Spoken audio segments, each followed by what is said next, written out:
चवन्नी हूँ जो ऐसे करके जो पलट जाऊंगा। अरे जयंत बाबू, इस मुगालते में हो जो अपने पिताजी और चाचा जी की नहीं सुनता, वो आपकी क्या सुनेगा? हालात कैसे उनके, सोचो न्योता देना पड़ रहा है। मैं कोई चवन्नी हूँ जो ऐसे करके जो पलट जाऊंगा। अक्सर आपने सुना होगा कि तस्वीरें बोलती है। जी हाँ, कुछ ऐसी ही तस्वीरें सामने आई है। ये तस्वीर खुद बयां कर रही है कि रालोद के मुखिया जयंत चौधरी का कद अब कितना बड़ा हो गया है, क्योंकि राष्ट्रपति उम्मीदवार यशवंत सिन्हा के एक तरफ अखिलेश है तो एक तरफ रालोद के चीफ जयंत चौधरी। ये उसी दल के चीफ है जिसे कल तक बीजेपी लोकल दल कहती थी। दरअसल पश्चिम उत्तर प्रदेश से निकला वो दल जिसने सियासत में कई उतार चढ़ाव देखे, जिस दल के कभी 80 विधायक हुआ करते थे और एक समय ऐसा आया कि उसका सिर्फ एक विधायक उत्तर प्रदेश में जीत कर आया, लेकिन उसने भी इस दल के पीठ में छुरा घोंपा और पाला बदल सत्ता में काबिज बीजेपी के पक्ष में चला गया।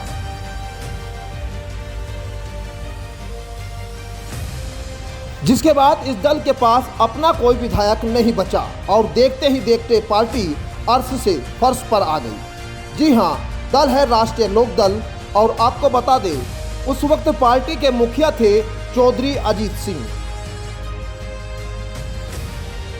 लेकिन कोरोना काल में अजीत सिंह दिवंगत हो गए और अब कमान बेटे जयंत चौधरी के कंधों पर आ गई।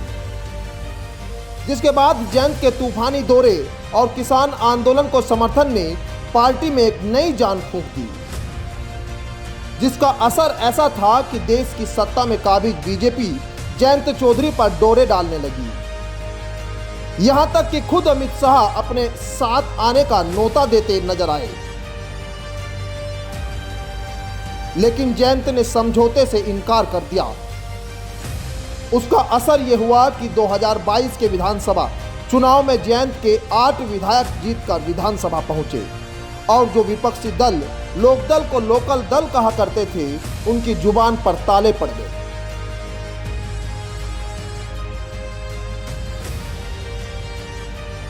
अब इस तस्वीर पर भी गौर कीजिए। यकीनन आप इसे एक प्रेस कॉन्फ्रेंस की तस्वीर समझ रहे हैं, लेकिन इसके पीछे की अपनी एक अलग कहानी है। जी हाँ, ये अब तक के इतिहास की वो तस्वीर है जिसने साबित कर दिया कि कल तक लोकल दल कहलाने वाले लोकदल का कद कितना बड़ा है। बीच में विपक्ष के राष्ट्रपति उम्मीदवार यशवंत सिन्हा है, जबकि एक तरफ सपा के अध्यक्ष अखिलेश यादव तो दूसरी तरफ जयंत चौधरी। इसके अलावा कोई अन्य सहयोगी दल का अध्यक्ष आपको नजर नहीं आएगा। बात यहीं खत्म नहीं होती। अब जरा इस पर भी गौर कर लीजिए, जो जयंत के कद को बढ़ाते हुए दर्शाती है। यशवंत सिन्हा के सम्मान में सबसे पहले जयंत को निमंत्रण दिया जाता है, जबकि अखिलेश को मौका दूसरे नंबर पर मिलता है। और इसके बाद खुद राष्ट्रपति उम्मीदवार यशवंत सिन्हा स्वर्गीय अजीत सिंह के वक्त के लम्हों को भरी प्रेस कॉन्फ्रेंस में बताते हैं। इनके पिताजी के साथ बहुत दिनों तक हमने काम किया था, बहुत मित्र थे। एक घटना आपको बताता हूं, ऐसी थोड़े हल्के ढंग से, कि 1989 में, जो आप में से बूढ़े लोग हैं उनको याद होगा कि मैं राष्ट्रपति भवन से वापस आ गया था। शपथ हमने नहीं ली थी, क्योंकि वहां पहुंचने पर पता चला कि हमें राज्य मंत्री का शपथ दिलाया जा रहा है। तो मैं वापस मुड़ा।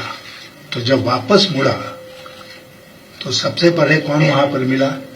अजीत सिंह जी। वो अपनी पत्नी के साथ जा रहे थे और हमको लगता है कि शपथ लेने वालों में वो अंतिम व्यक्ति थे जो जल्दी जल्दी जा रहे थे राष्ट्रपति भवन के। इससे एक बात तो साफ है कि जयंत के ये बढ़ते कदम आरएलडी में दम भर रहे हैं, और जिस तरीके से ये तस्वीर देखने को मिली है, वो रालोद को कम आंकने वाले विपक्ष की जुबान बंद जरूर कर सकती है। Bureau report, news 18 desk. Facebook और यूट्यूब के बाद अब आपका पसंदीदा चैनल न्यूज़ 18 डेली हंट पर भी फॉलो करें।